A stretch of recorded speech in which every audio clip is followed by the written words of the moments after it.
As we said that the book of Nehemiah, the center message is very simple, very easy.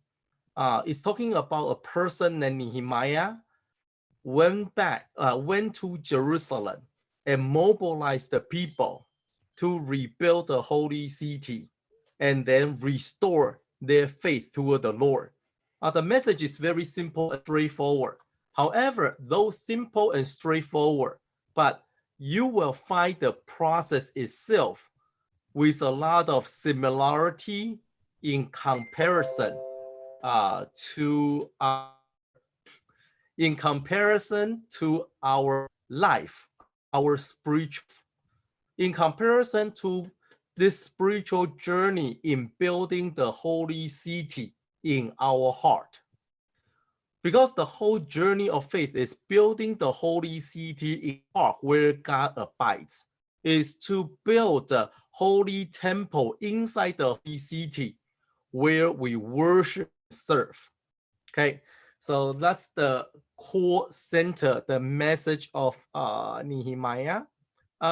Usually, as those of as you many of you know, usually I do not provide PowerPoint. I don't like making PowerPoint. That's extra effort. But due to the nature of this online class, so yes, I did. So I put in the extra effort, dedication, sweaty work in order to get. Thank you for the clap. Oh, thank you. Yeah. So, but there's only like one. There were only like 3 likes per page. So, but it's better than nothing. Let me share with you my screen. Okay. All right. So the book of Nehemiah. Let's go. How do you go to the page? How come it doesn't go to the next page? Hold on. Do you want to send it to us and then we can project it for you? No. Okay. Why is it so difficult? Preacher Raymond, there is the left side of the bottom left side has like arrows left and right. Those have to be clicked on. Sometimes when you press space elsewhere, it won't actually forward. So in the lower left. Say that again. I'm sorry. On lower left? The lower left should have like a left arrow and a right arrow button. Those have to be clicked on to advance slides. I see nothing in here. Hold on. I probably shared the wrong. I shouldn't do this. I should use a whiteboard.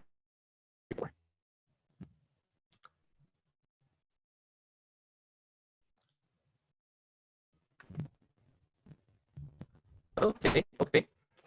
All right. So you know that I took the time to make the slide to share with you about the historical background for the book of Nehemiah. Information that you should be able. You should be able to find this information easily internet because they are very much diverse.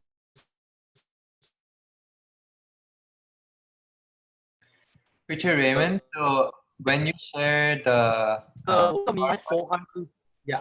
Preacher Raymond, when you share the PowerPoint, I think your computer gets lagged, so your voice gets a little choppier. So do you want to just share with Selena and then she can post it? Share with us. Okay. All right, I will do that. I will. Okay. You know what? Forget it. I will just say it. There's not much. Honestly speaking, there's not much that I cover in the slide. It's very simple, straightforward. And I figured that might help you a little, or at least show that I'm doing some work. Okay, so for the background, for the setting, 445 BC to 430 BC, right? And that's showing the one of the largest, one of the most magnificent, powerful empire in human history. Okay, so and Nehemiah was the author. Nehemiah was the author of this book, and the book basically record about his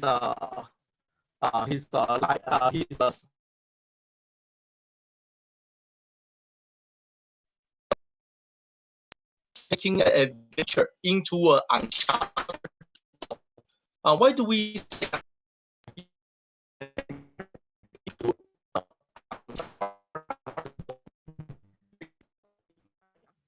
was a Jew who were born not in the land of Judea. He was actually born in a foreign nation. So he was born outside of the land of Judea, and he grew up never being in Jerusalem.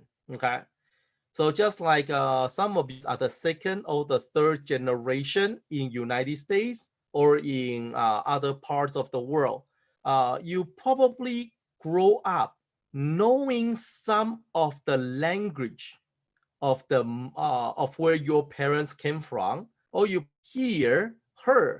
heard them talk about it, but some of you probably never been back to your hometown, okay, or where your parents came from.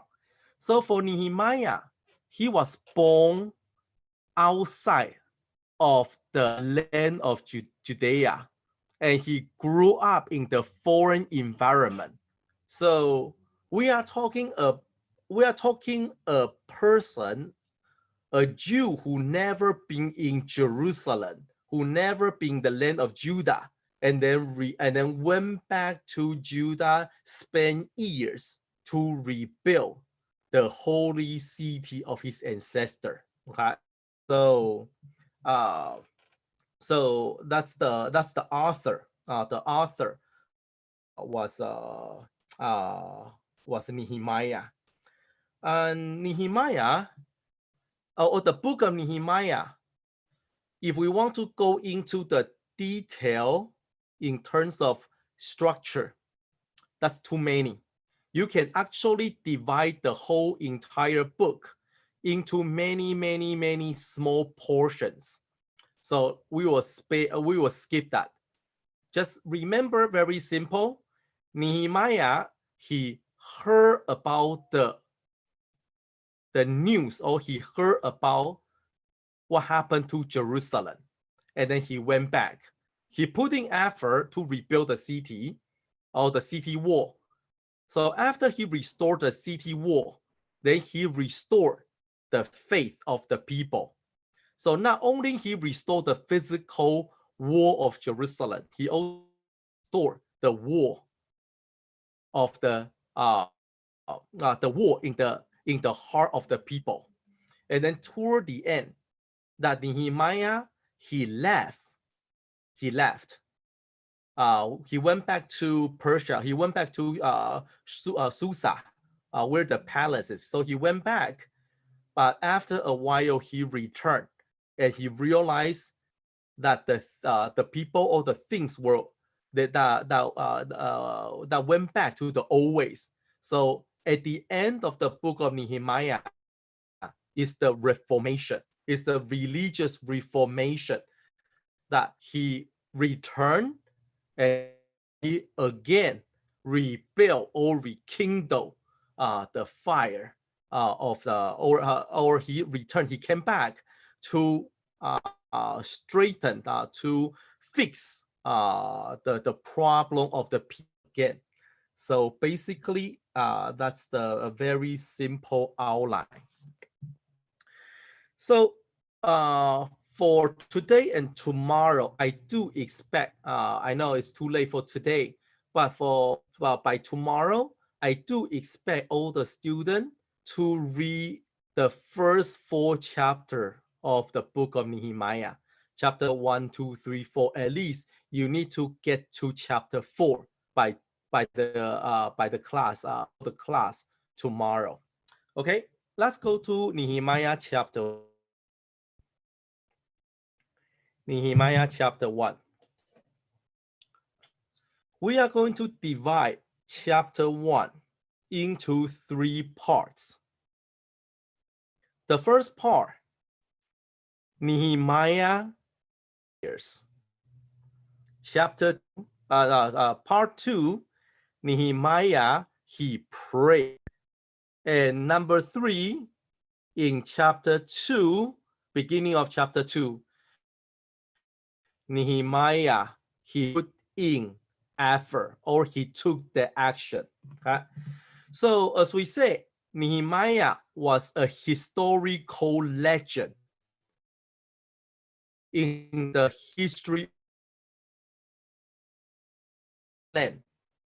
As we say that Persian Empire was a powerful, magnificent empire, and Nehemiah as a very, very close official to the emperor. So as a foreigner, he lived and he served the king, and he was very, very close to the king as a very close friend. So he was a high official with authority, and he was also influential because he was very close to the king. Just consider that you are like the chief advisor of the president of United States.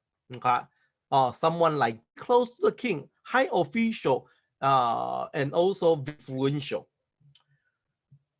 And he was a legend, not only in the history of Israel, but also a legend in the Bible.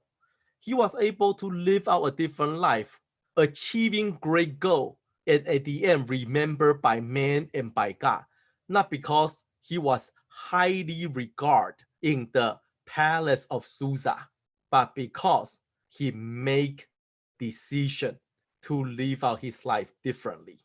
Okay? And everything begin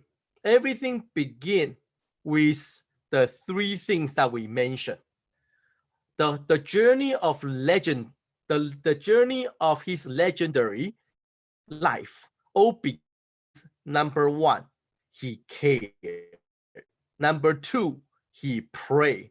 Number 3, he took action. Let's go to Nehemiah chapter 1. 2. My friends came with the men from, and I asked them concerning the Jews who had escaped, who had survived the captivity, and concerning Jerusalem. And they say to me, the survivors who are left from the captivity in the province are there in great distress and reproach. The wall of Jerusalem is also broken down, and its gate are burned with fire. Verse 4. So it was when I heard these words that I sat down and wept and mourned for many days. Okay. So it all began from here. His legendary journey, that he was able to live out such an outstanding life, valuable in the eyes of God, all began with one question that he asked. He asked, how is Jerusalem? How is Jerusalem? Okay. So we have to remember, as we mentioned earlier, he was born in a foreign land. He's like the second or the third generation, never been in Jerusalem. He never been in the land of Judea prior to this. So when he asked, that a place that he heard his parents talk about. Oh yeah, Jerusalem, city of David. Yeah, holy city. So what? So what? Just like today, if you are the second or the third generation in United States, when I talk to you about, oh yeah, you know, Taipei, Tainan, Kaohsiung, or talking about the provinces in China, you're like, oh, so what? Because there is no connection. There's no connection.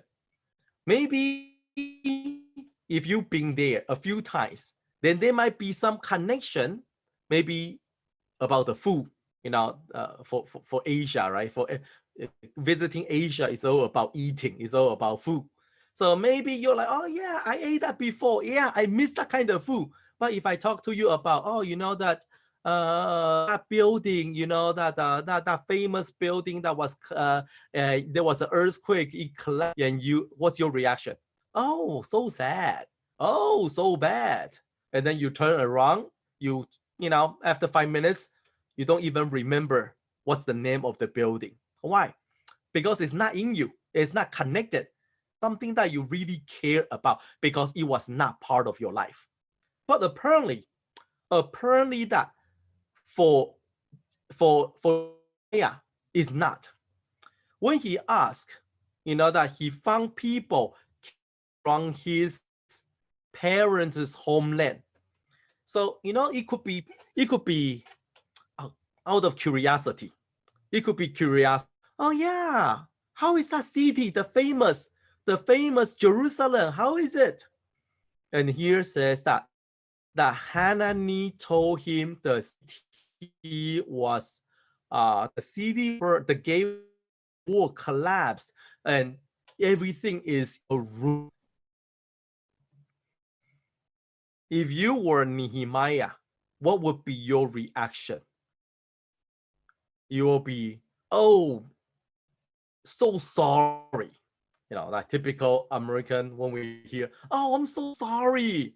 You know, when people tell you the bad news, someone passed away in their family, oh, so sorry to me. Not really, right? You're like saying that unless you know the person very well, right? Or you know the disease very well. Otherwise, you know, it's just a gesture, a gesture of kindness to show that, yeah, we care. And then we walk away. But for him, when he heard about the bad news, when he heard the city of his ancestor were broken, the wall collapsed, and everything is in ruin, the gate was burned. Here said that he was extremely saddened and he cried. He cried bitterly. So that's something that we need to think about. Why? For a man who never been there, why was he so emotional? Why was his reaction so strong when he heard that the city of Jerusalem was laying ruined? Because he cared about the city of God. There's no other explanation why his reaction was so strong when he heard about the ruin of the city of Jerusalem.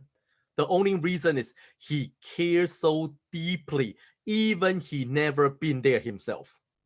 He never been there, but as the children of Israel, as the children of God, even never been there, but never forget about the place. That's what makes his life grow and make his journey legendary. So, brothers and sisters, you have to remember one thing. What makes your life valuable at the end? What decide how high you will go in your life, the value of your life? It all depends on how much you care about the city of Jerusalem. How much you care about the house of God determine your value in the eyes of God at the end. Okay, so this is the first thing that we need to keep in mind. And number two, in here says that in verse 4, so it was when I heard this word that I sat down and wept and mourned for many days. I was fasting and prayed before God of heaven. Right? So the second thing, after he sit down and he cry, that's not the end of it. You know, when you hear a bad news, when you hear something miserable, and you're like, oh, so sorry. Oh, this is terrible.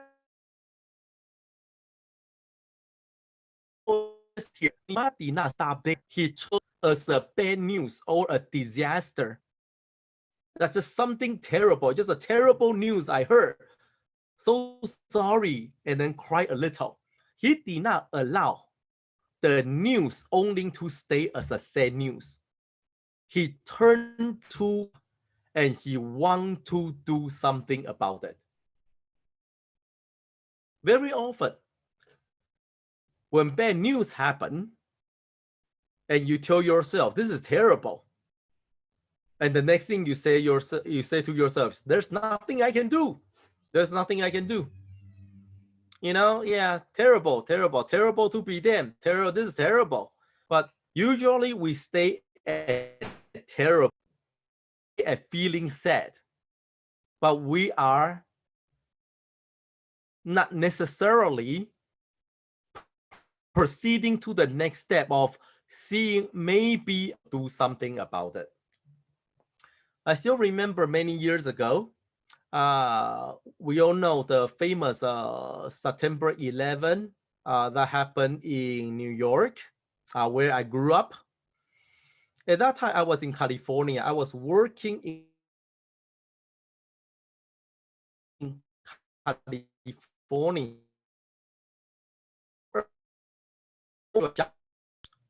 Watch the news, something terrible happened in New York.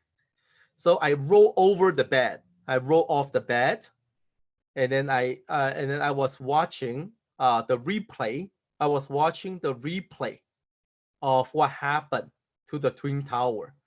I mean, that was a terrible news, especially for those who grew up in New York. You know, people say once a New Yorker, always a New Yorker. So even I was in California, I still consider myself New Yorker. Okay, it's a terrible news. Couldn't believe it. So I was sitting in front of the TV speechless. And then the next thing is I pick up the phone and I call boss and say, I'm not going to work today. And then he's like, why? And I say, because I don't feel like it. You know, not in the mood. Today, not a good day, not in the mood to work. So I call my boss. I told the company I'm not going in. And then the next thing I say to my mom that I need to buy a plane ticket. I'm going to New York. I'm going to New York to do something. And then my mom is like what? Like what can you do in New York? I said, I don't know. But I just want to go back because I feel I am connected to the city. Okay.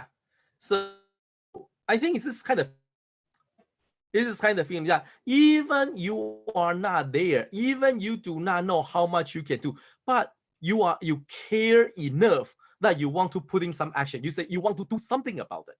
So instead of only feel mourn, only feel sad, and only say, oh, so sorry, too bad, Nehemiah turned to prayer. Only when you want to do something, then you turn to prayer, isn't it? If it's only an emotional feeling sad, only an emotional level of, oh, this is terrible, you don't turn to prayer. You turn to prayer when you really want to do something, when you are in dire hope that something can be done, something can be changed. That's when you went to prayer. Okay. So the second thing that he took it to God because he couldn't bear seeing the holy city of God laying ruined. So brothers and sisters, we all came from different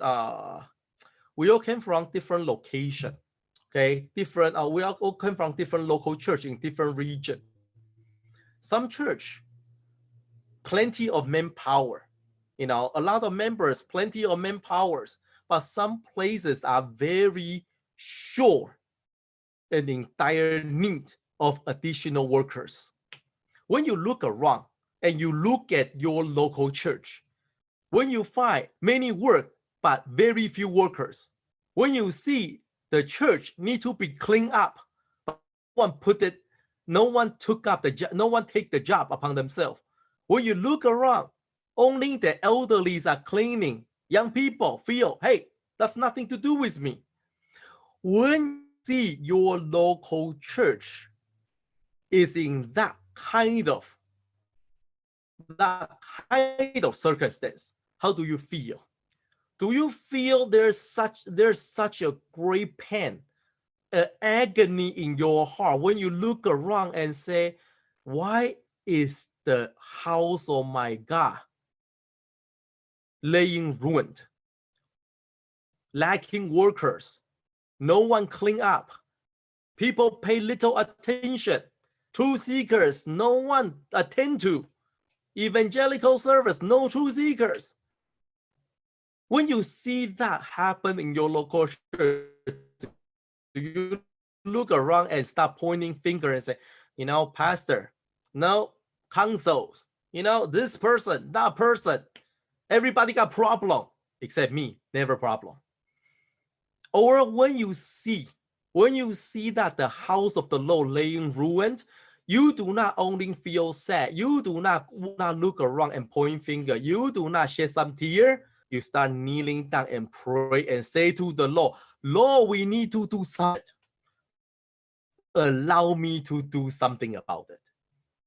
If that's you, then thank God, then you are just like Nehemiah. Okay. You can also, Nehemiah this is a big thing. A big city burned by fire. City that Nehemiah never been. He could convince himself, just like many other people in the city, in many other Jews in Susa. He could just be like everyone else and say to himself, oh yeah, I wish one will do it. I wish somebody can rally. I wish somebody can lead. I wish somebody will have the courage to go back. Why not you? So Nehemiah did not wait for this somebody to come up. Nehemiah said, I can be that person if God allows me.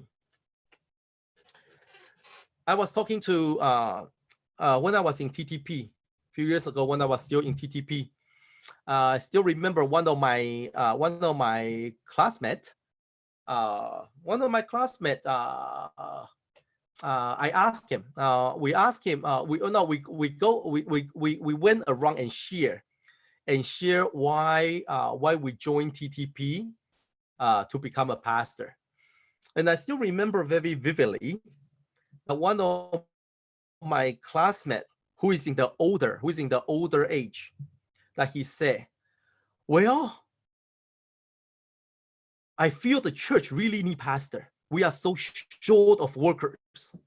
So I've been praying and praying and praying, even fasting, pray, so that God will encourage the youth, the young men to come up, the young men who are clever, educated, with talent and well-trained.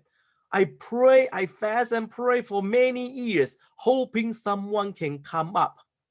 But after praying for a few years, since nobody came out, I decided to come out myself. So when I heard that, I was very moved. I was very moved. When he looked around, he said, well, God's house needs people. So if you guys are not doing it, I'm doing it. So he actually, in his age, well established in life, he actually put aside everything and step forward to serve as a full-time. Very moved, very touched. So this is what happened this is the spirit of Nehemiah. Okay. If somebody need to do the job, it could be me. So instead of looking around and start pointing finger, hey, waiting for you to clean up your team, your group, waiting for someone. Hey, you know what? We should encourage more people to work. Why not you? Okay. So we'll talk more about his prayer. Tomorrow morning is my session. So we'll talk about Nehemiah's prayer tomorrow morning. Number 3. Let's go back to verse 4. Chapter 2. Chapter 2, verse 3. And say to the king, may the king live forever. Why shall my face not be set when the city, the place of my father, lay waste, and its gates are burned with fire? Then the king say to me, what do you request? So I pray to God, 7, verse 5, and I say to the king, if it please the king, and if your servant has found favor in your sight, I ask that you say to Judah. Okay? So, number 3, we say that he cared about Jerusalem. He prayed so that something can be done. And number 3, he took on the real action by asking if it's okay that I want to go to Judah. I want to go to Jerusalem. Let me remind you one thing. For those of you, for every one of you who grow up in TJC, hearing all the mighty story of Kingdom of Israel, hearing all the amazing thing about David's kingdom, all this thing. Let me remind you, Israel is always a regional power, always. Even from the Bible, you might find, oh, you know, the time of David, they were so powerful, mighty men, valor warriors. Or in time of King Solomon, wow, they were so wealthy, so prosper. But never forget, throughout the entire history of Israel, they were always a regional power. They were never superpower, never. They were never a kingdom, a powerful kingdom like Babylon, they were never an empire crossing different continents. So unlike the Babylonian Empire, Persian Empire, Assyrian Empire, Roman Empire, you know, compared to those empires, Israel, they are always a regional power, regional kingdom. Okay. Why do I say that? Because in that regional kingdom, even the capital, okay, as we know that Jerusalem is the capital.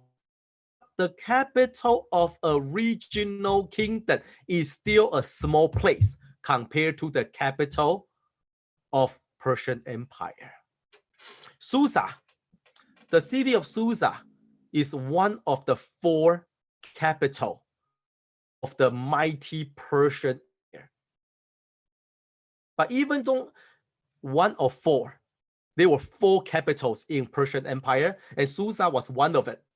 But even just 1 out of 4, they were way greater, way bigger, way more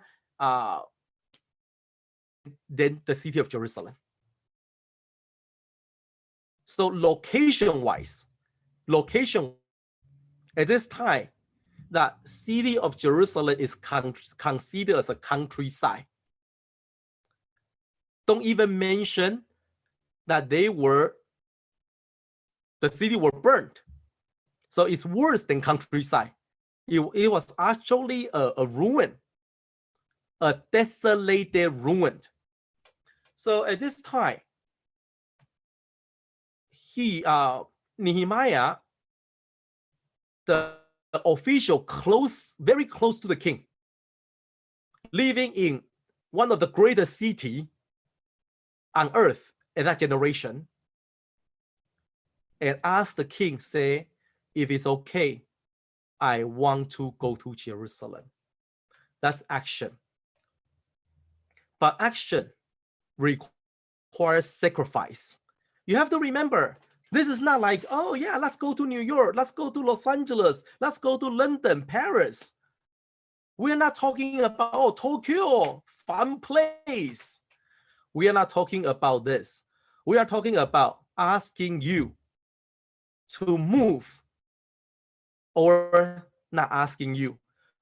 You are asking the king if you can move from, I don't know where you came from, asking the king that if you can move from America, United States, say to the king, you know what, if it's okay with you, can I move to Somalia? And then your boss or your king will be like, are you out of your mind? So you have to remember, he was at the center. He was at the center of the whole culture of the world at that time. The center of culture, the center of finance, the center of everything, the center of power. And he was next to the king. And by taking the action, by requesting to go to Jerusalem, it means that he is going to give up everything to go to a extremely low-end life. You have to remember, this time, city of Jerusalem is not populated with people, merchants, or anything. That was a city that was destroyed. It was ruined. So in here we see that he did not feel sad and shed some tears. He did not only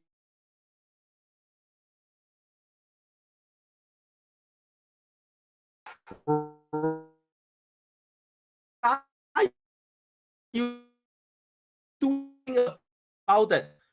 He did upon himself and said,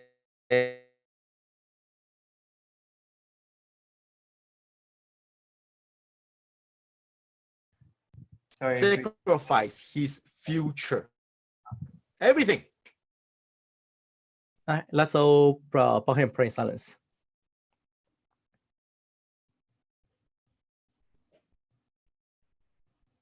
Amen. Hallelujah. In the name of Lord Jesus Christ, we shall continue to study from the book of Nehemiah.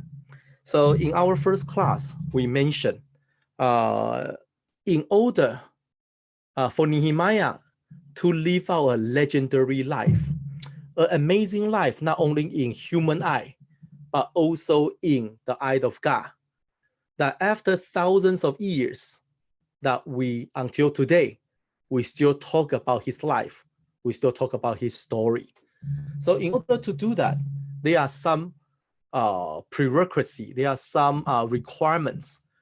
So number one, you must care about the house of the Lord, really care. Number two, you must pray to God and seeking to make a differences. And number three, you must be ready to sacrifice. Without sacrifice, there is no value. Without sacrifice, there won't be any change. Somebody need to sacrifice. But if you are always waiting for someone else to do the sacrifice, then you know what?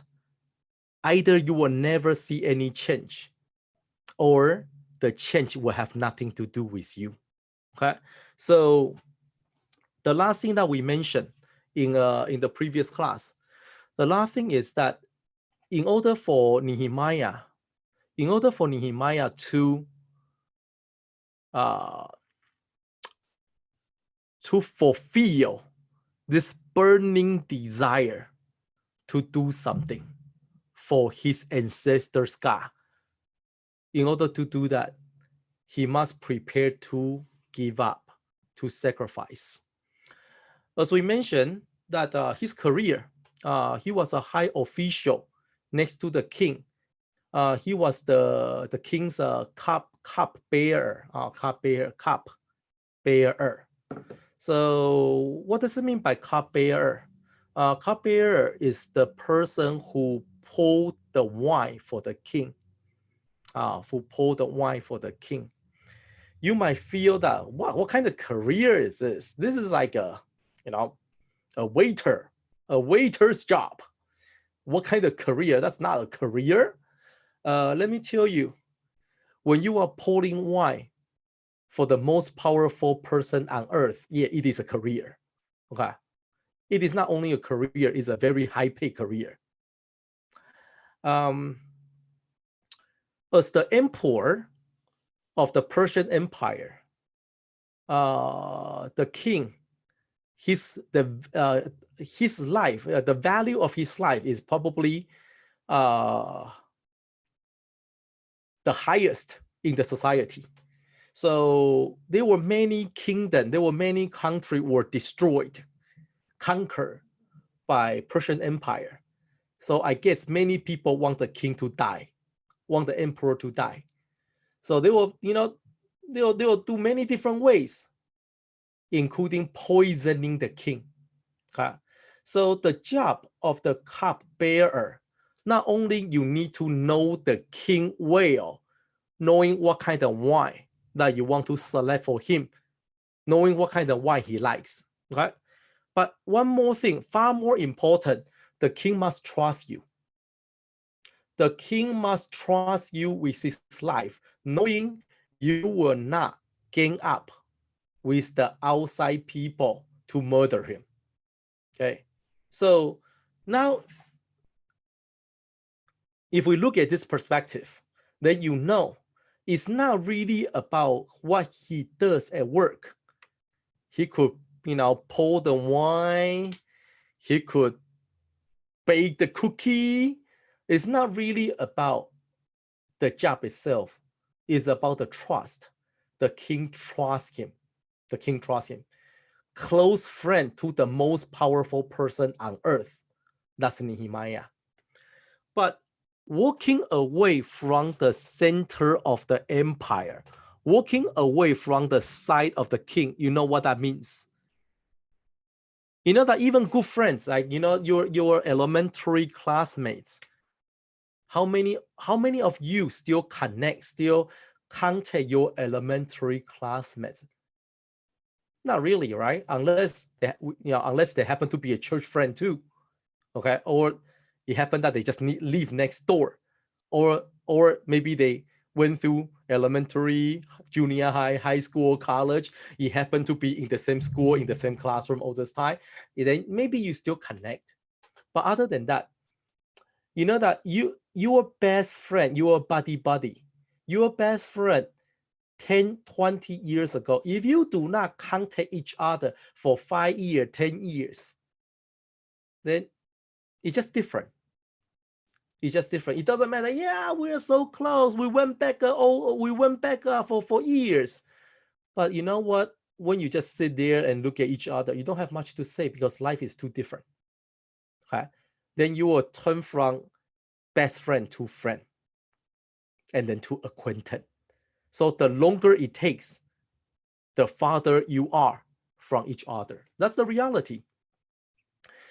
But as we say that, Nehemiah, he was next to the king. He get to see the king every day, all the time.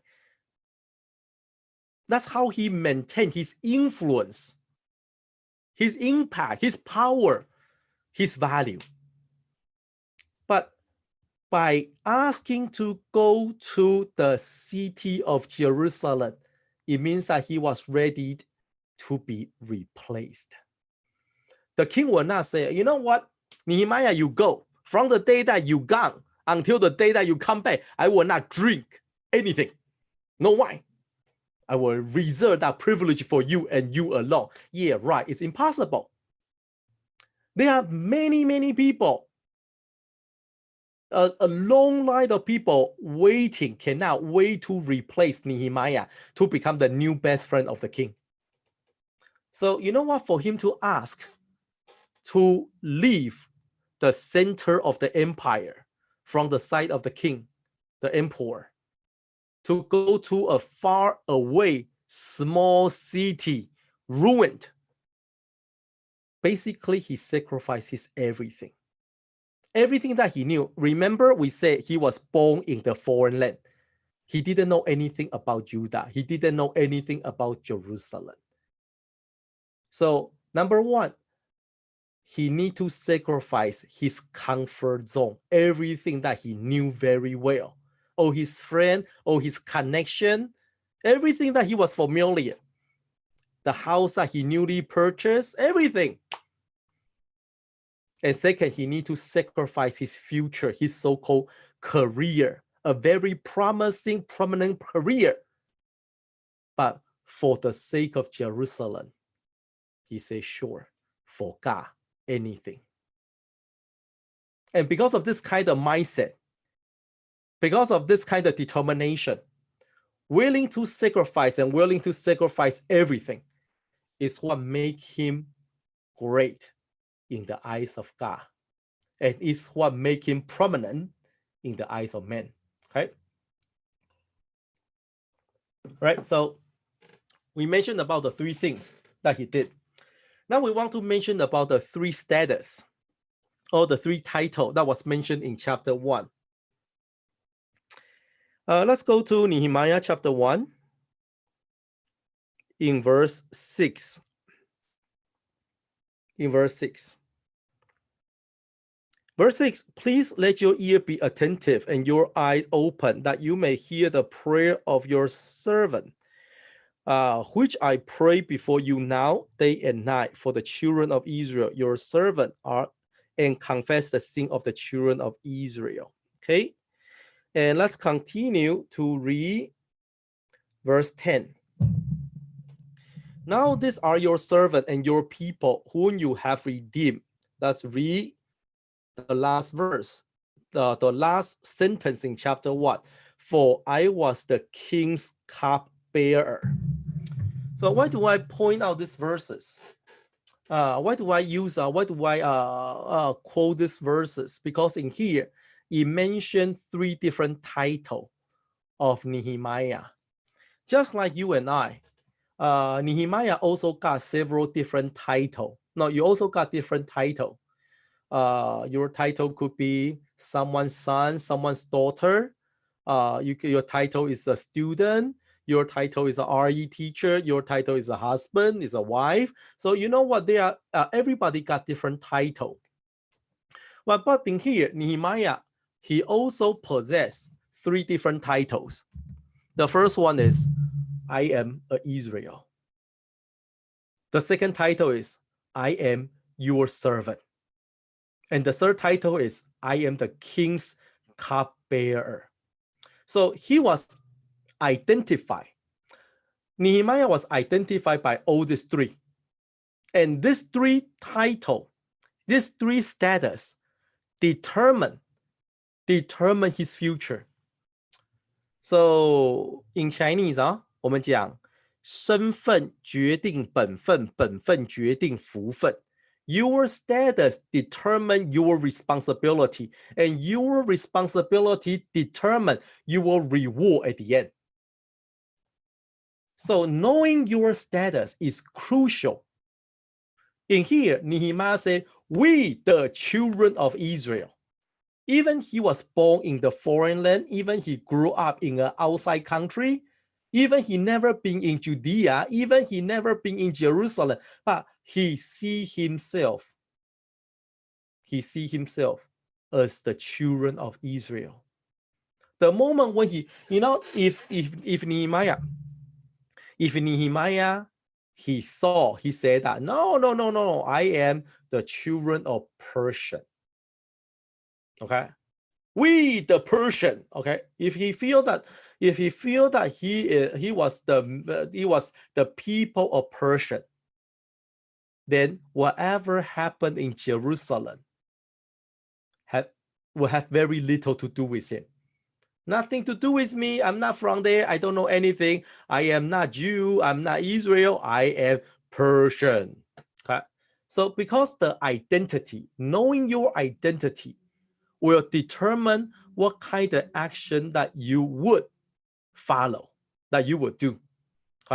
So remember what in the book of Hebrew, the Bible say about Moses. So let's take a look. Let's turn to Hebrew chapter 11.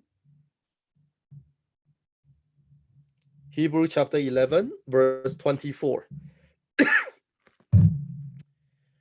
Verse 24, by faith, Moses, when he became of age, refused to be called the son of Pharaoh's daughter, choosing rather to suffer affliction with the people of God than to enjoy the passing pleasure of sin. Okay?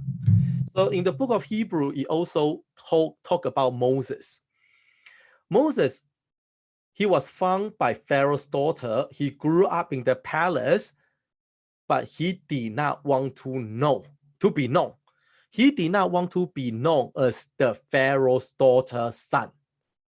He said, I need to and I must be known as the children of Israel. You have to remember, in the time of Moses,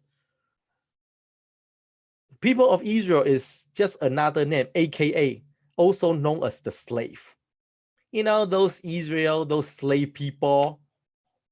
Okay, but Moses, as the prince of Egypt, growing up in the palace, he rather to be called the son of slave than the son of Pharaoh's daughter. That's a choice. So today, as we see that Nehemiah, he came from a very difficult, he came from a background that he could totally deny his origin. Come on, why are you telling me? He could say to his parents, why are you telling me I'm a Jew? I'm not a Jew. I grew up in here. I grew up in Susa. I grew up in Persia. I'm a Persian. Come on. All my friends are Persian. Come on. I serve in the palace. I serve in the government, okay? I belong to this kingdom. He could. He has all the reason in the world to call himself a Persian, but he did not. That's a choice. Okay, so number one, he knew he was an Israel. That's why he chose to side with his people. Number two, in here he said that I am the servant of the Lord. Okay, as we said that he was a high official, cupbearer, closest to the king. How many people need to look up to him? How many people need to ask for his favor, ask for his help? How many people that subject under him because he was the best friend for the king, the one that king trusts? But the way that he see himself, he's saying, no, I am the servant. I am the slave of the Lord. That's his self-vision. Okay? So, you know what? There are people who are very successful in the world. And people usually tend to be a bit more arrogant, more prideful when they have some achievements. Double PhD, high-ranking officers in the company, this and that. And then when we come to church, the way that we talk to other people becomes quite pompous. Oh, hey, say, talk to the church council. If you were my employee, you'll be fired. You are fired. Like, why? I'm the big shot. Don't you know I run a big company? Don't you know I'm professional? Don't you know I'm double PhD? You know, sometimes when people have some success in the world, they carry that fan into the church with them. And they prefer, or they demand, address me as doctor, address me as professor, address me as so and so and so what and what and what. That's very sad. That's very sad. When you need to identify yourself by the value of the world, that's pathetic. Because God grant you and I a title, a status much higher. We are the children of God. But instead of feeling so proud, of I am the children of God, no. Call me doctor. Oh. If anyone address you wrongly, oh no, very offended. When someone call you, hey, brother so-and-so, instead of deacon so-and-so, oh, angry. That's very, very sad. That's pathetic. Indeed, for me, that's pathetic. Because for me, the greatest title, the greatest name I can receive is when you call me brother and sister, it means that we are all the children of God. That's identity. What can be greater than that when we are known as the children of God? Okay, so in here, Nehemiah, many people in the palace, many people around Nehemiah address him with great title, honorable title. But the way that he sees himself, the value, the true value of my identity is that I am his servant. And I'm very proud of it. Okay, so that's the second thing that we see in here. And number 3, at the end of chapter 1, he also called himself, and I was the king's cupbearer. You might ask, hey, calling yourself Israel, that's very religious. Calling yourself the servant of the Lord, that's also very religious. But why at the end of chapter 1, suddenly he said, I am the king's cupbearer? You feel that this is the worldly title. Why suddenly he becomes so secular, so worldly, that he need to address? If we begin the book of Nehemiah, when he begin by proclaiming, I am the king's cupbearer, yes, you can call him proud. But after he called himself a servant, after he identified himself as Israel, he left to the end and said, oh, yeah, by the way, I am the king's cupbearer. It is indeed his title. That's his career, that's his job. But do not underestimate when he say, I am the king's cupbearer. Why? Because that title helped him to do great things. So in chapter 2, as he was serving the king as the cupbearer, the king asked him, what can I do for you? And he said, can I go back to Jerusalem? So that title is not invalid. That title is not invalid. Sometimes some of our youth, we go from one extreme to the other extreme. Some tend to be loving the world a little bit too much. So for the sake of school grade, taking the test or developing the career, build up the future, that you are willing to let go of your SSC, NYTS, BM, all the opportunity of church event. You're willing to let it go. Okay?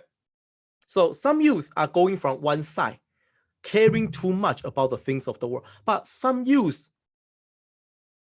go too far to the other side, become too religious. What do I mean by too religious? Too religious means that you only talk about faith, church event, this and that. Oh, everything is about church events. And then you neglect your social responsibility. Attending church event nonstop, praying all the time, knowing the Bible so well, but would not even clean the house and wash the dishes at home. Then your parents look at you and say, what's the point of all those events? You come back all holy. You even rebuke your parents with Bible verses. What? You don't memorize this? What? You don't know Nehemiah? Okay? But even the slightest work in the house, chores, no, not for me, not doing it. That says something. That says something. Okay? And we find some youth might be very active in church, either events or local church works. Okay? But at the same time, telling their parents, what's the point of study? The world is coming to an end. So what's the point of getting a college degree? There's no point. Instead of fulfill their responsibility, they end up either do terrible in school or at the end drop out from school. But they are very active in the church. From my perspective, something was very wrong. Something was very wrong.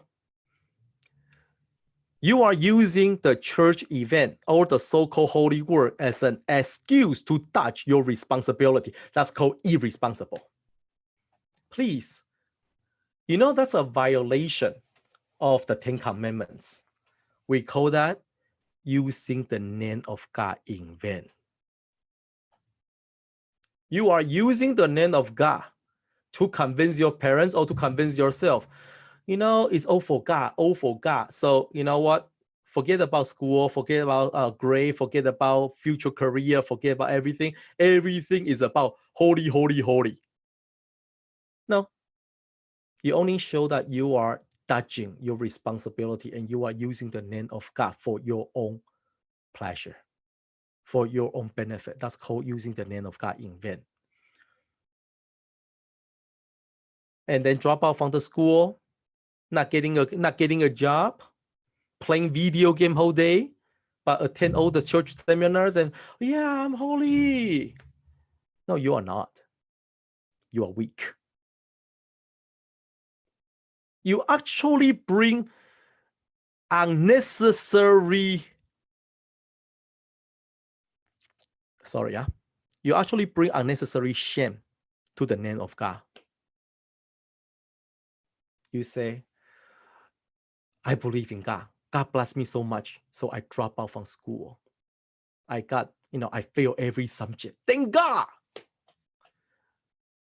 How do you bring glory to God? How?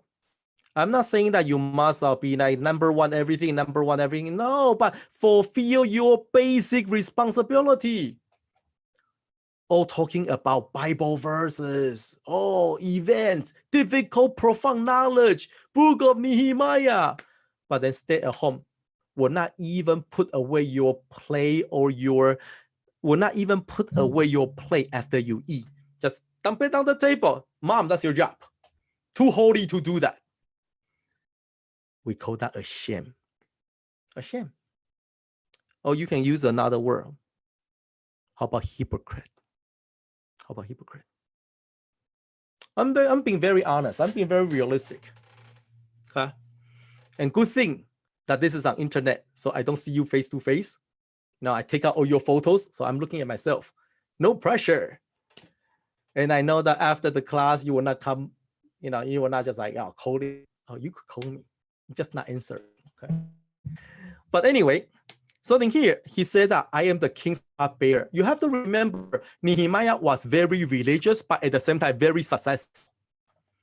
But the more important thing is not about his success, is that he was able to utilize his achievement into a tool, into a way to help the holy work.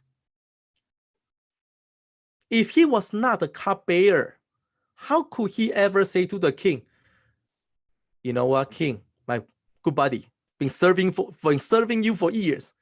I want to go back to Jerusalem. And your buddy said, oh, really? You have to go? Yeah, it's for my ancestor. And the king said, oh, okay, you can go. Thank you, king. But one more thing. Can you, help out a little bit? We are good buddy. So, rebuilding the wall costs a lot of money. And I know you got something.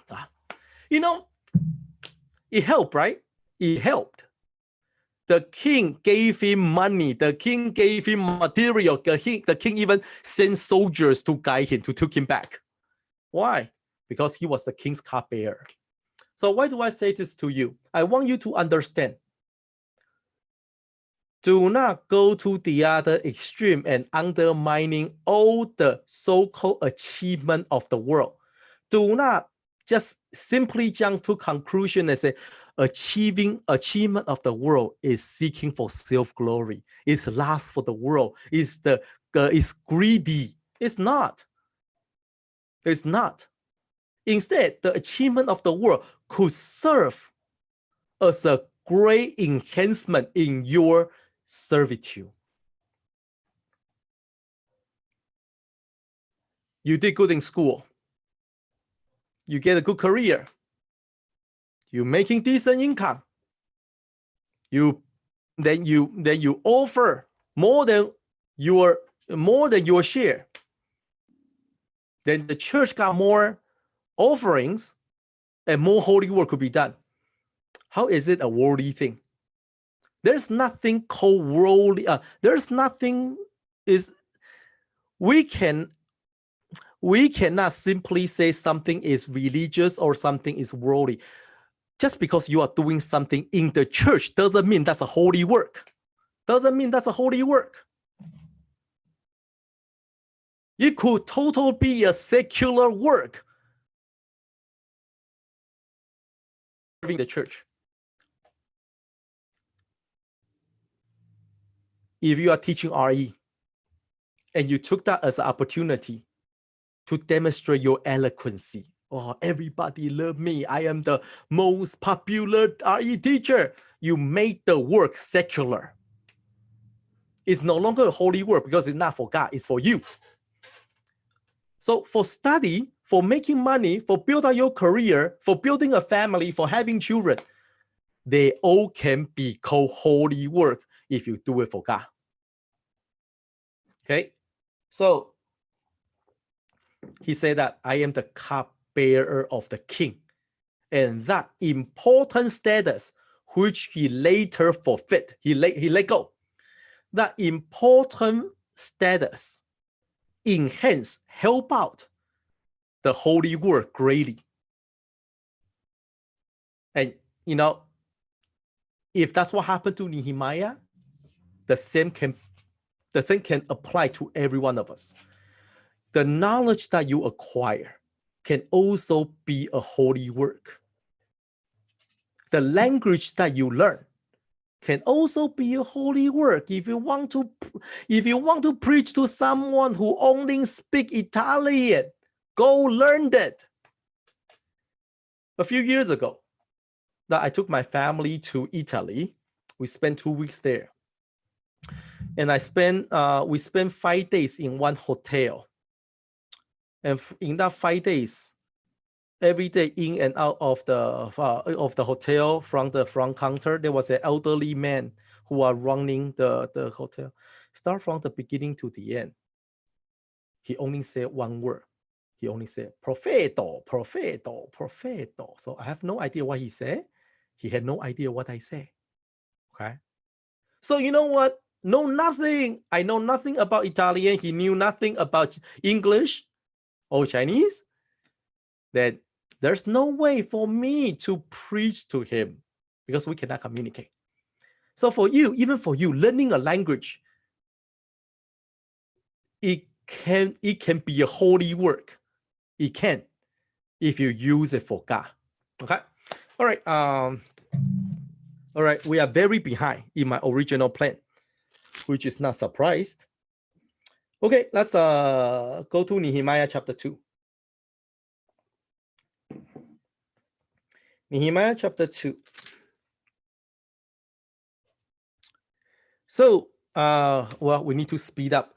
So in Nehemiah chapter 2, now the king say to, as Nehemiah was serving the king say to him, "Why are you looking so sad?" Right? In verse 2, the king said, "Why is your face so sad? Are you you are not, since you are not sick, what something bothering you, sorrow of heart?" You know what, that really got me thinking. If Nehemiah was always a very negative person, the king would not notice it, right? If he was always complain, grumble, not happy, this no good, that no good. Well, some people are like that.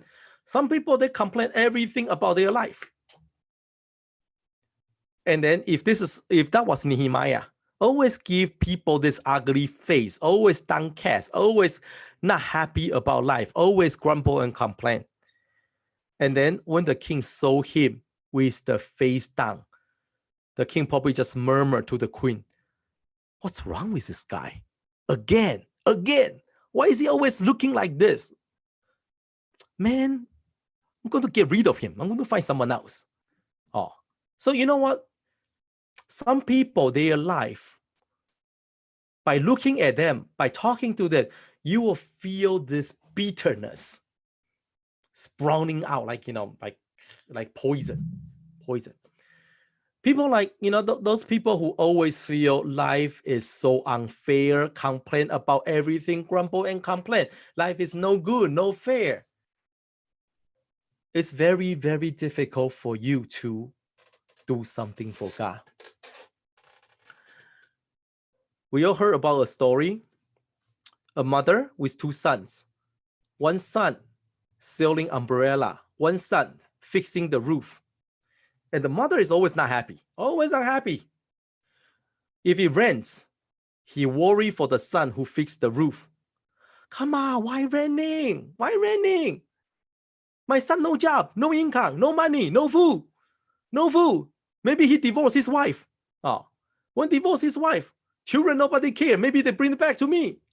So you know that when it rains, he has a lot of unhappiness. How about sunshine? When it's a big sunny day, whoa, sunny, he got even more depressed. Why sunshine? What's wrong with the sky? Sunny day. How can my son sell umbrella? To whom? To whom? To whom? There are people like that. Whatever happens in life is always no good. Always no good. In fact, I actually know one. I have a car. When I was working, I have a coworker that was like that. One of my coworkers came from a quite wealthy family. Her husband was very successful in career. The only reason that she came out to work because the kids grow up, empty nest. She got nothing to do at home, so she decided to come out and just get a job to do something. Every day at work, he doesn't do anything because he doesn't really care too much about that work, the job. So every day at work, he's just playing stock. And her husband gave her money. No worry, you play. We got money. You play stock. Losing money, no worry. It's a dream life for many people. Dream life. Spend money all you want. No pressure, no burden. Okay? But she was never happy. Never happy. Every day, we saw her so angry, so frustrated, so depressed. Why? And now, sometimes I ask her, what happened? Oh, terrible. Stock market dropped so much. Lost so much money. So angry. But then sometimes there are days that the stock market went up, right? Went up. When I was like, hey, today's a good day. The market went up a lot. No, even more angry. Even more angry. Why so angry? Only the one I did not buy went up. Or I should buy more. I was going to buy more. But I don't know what's wrong with me. I did not buy enough. So, at that time, I was young. I was only a bit over 20. I was like 22. Young and mean. Now it's old and mean. At that time, I was young and mean. Then I say to her, like after a while, because she came to my office every day and grumbled about the stock market. And then I just told her, living a life like this, you might as well just go die. 跟她讲说，那你死一死好了。I was mean. I feel very sorry. I feel very sorry after that. Yeah. I repent. Yeah. But seriously, why? Why do you need to live your life, allow your life to be in misery day and night? And not only that, you allow yourself to immerse in bitterness, but you influence the people next to you. You are like spreading the poison. Why? So when you are always in misery, do not expect people look at you and say, wow, believing Jesus is so good, I'm going to follow you to church. They won't. So in here, Nehemiah, apparently that he always keep a open heart, happy mood. That's why When he was sad and downcast, the king immediately realized something is not right. You're not sick. Please let me know. Are you okay?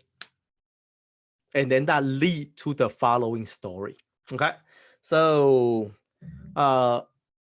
be a true Christian, live a happy life. Okay. Be happy. All right. I want to give you a homework. One question I would like to ask you. Let's go to chapter 2, verse 7. As we mentioned before, they are good buddy, huh? So he said, if it please the king, can you write a letter so that the government of the region beyond the river, that they must permit me to pass, but not only to pass, and also a letter to the keeper of the king's forest, that he must give me timber to make beam of the gate of the citadel and pertain to the temple for the city wall. Okay. And at the end said, the king grant them to me according to the good hand of my God upon me. Right. This is called the cupbearer. Okay. In verse 9, then I went to the governor in the region beyond the river and gave them the king's letter. Now the king said, captains. Now the king has sent captains of the army of the horsemen with me. This is where I want to ask you for homework. Nehemiah asked the king not only for material, but also he asked the king to send soldiers, horsemen to protect him. However, if we compare to the book of Ezra, if you look at the book of Ezra, that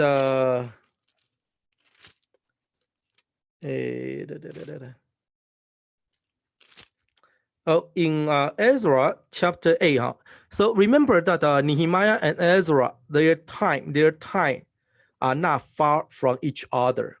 They both are very important workers. So one rebuilt the city wall, one rebuilt the temple. So if you read Ezra chapter 8, verse 22, I was ashamed to request of the king and as an escort of soldiers and horsemen to help me against the enemy on the road, because we have spoke to the king saying the hand of our God is upon. Okay. So I want you to take these two verses and think about it. For Nehemiah, he deliberately went to the king and said, hey, good buddy, money. Hey, good buddy, send me soldiers, escorts. Okay. So that everybody know I'm here. But on the contrary, Ezra said that I feel it's a shame to ask king for escort. Okay. So now we are having two scenarios, two totally opposite scenarios. Both of them are heading toward Jerusalem. Both of them able to speak to the king. But one got no problem asking for material and escort. The other one say it's shameful to ask for escort. So please do a comparison and try to answer who is right, who is wrong. And if no one is right and no one is wrong, then why? Right? Now you have two scenarios. If both of them are okay, and then explain why there are such a differences and both are okay. All right. Why is it a shame for Ezra to ask, but Nehemiah is not ashamed to ask? Okay. So that's your homework. All right. Let's go back to, we have 7 more minutes. Now, I want to continue to chapter 2. Start from verse 11. Verse 11. So I came to Jerusalem and was there 3 days. Then I arose in the night, I and a few men with me. I told no one what my God had put in my heart to do in Jerusalem. None was there any animal with me except the one which I rode? And I went out by night through the valley gate to the serpent whale. Oh. Okay, we will stop in here. So now he took a journey. Nehemiah took the journey, visiting the land of visiting the land of his forefather that he never been. Exciting. So he arrived Jerusalem. Here says that he stayed there for 3 days. I don't know, adjusting jet lag or something. So he took 3 days of resting, a long journey. He took 3 days of rest. And then the Bible says that at night, he went out alone to scouting the city. This is a very interesting statement. That in here, Nehemiah purposely mentioned, I told nobody. I told nobody what God want me to do. And I did not. I just went out at night by myself to, check out the place. And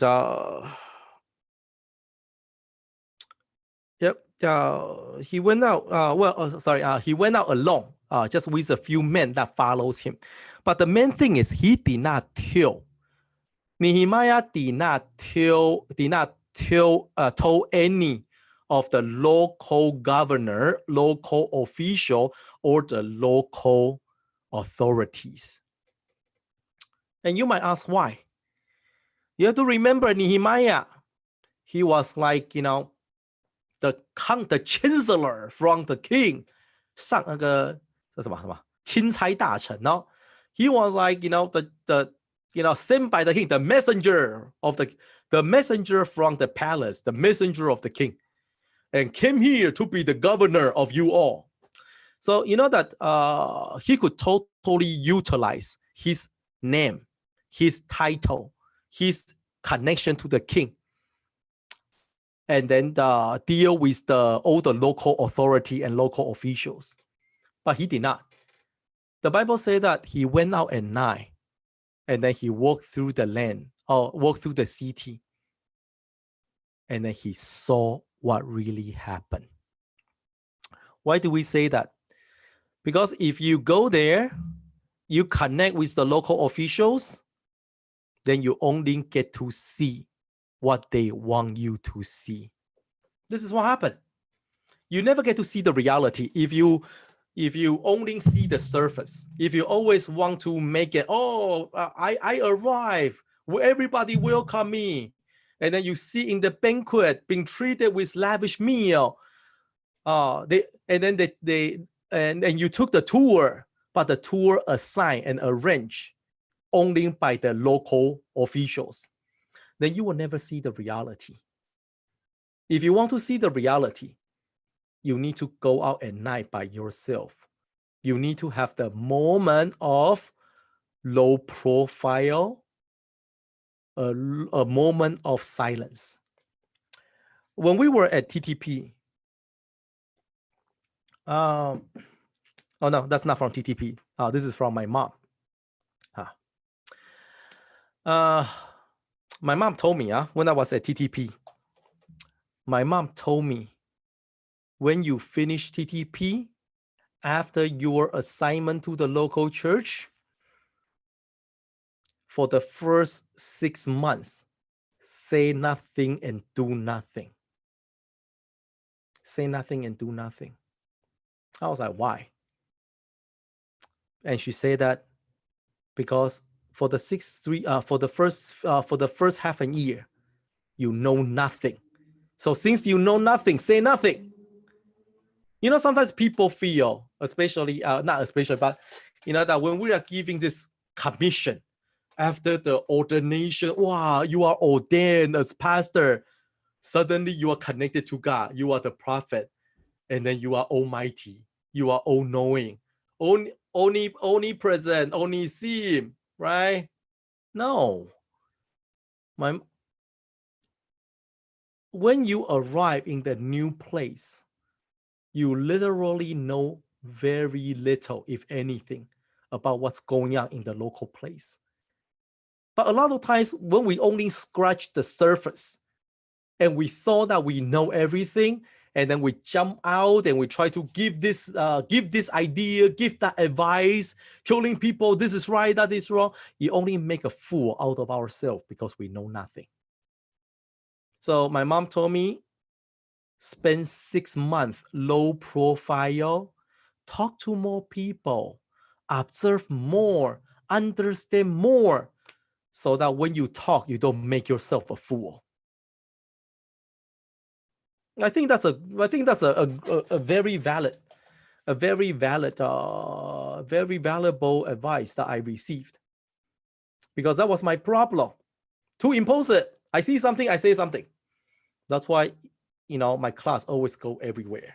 Yeah, impulsive, always go sideways. All right. So my mom want me to stay down, want me to be calm and go out at night, so that you get to see the reality. Then you get to see where the church needs more.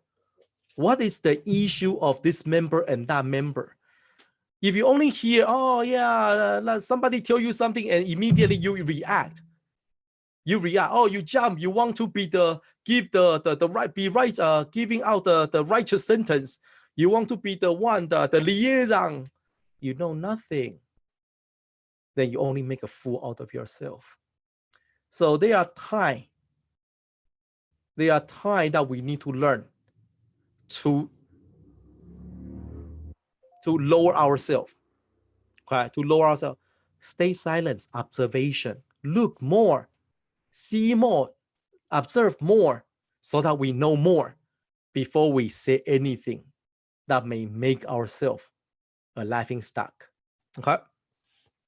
So then here, number one, he went out at night. So he really know. So no one can really tell him, no one can really deceive him, or only show him the good side of Jerusalem. No, our city is fine. The wall is okay. The gate is okay. If they only show you the good side, and you will never see the real thing, real scenario.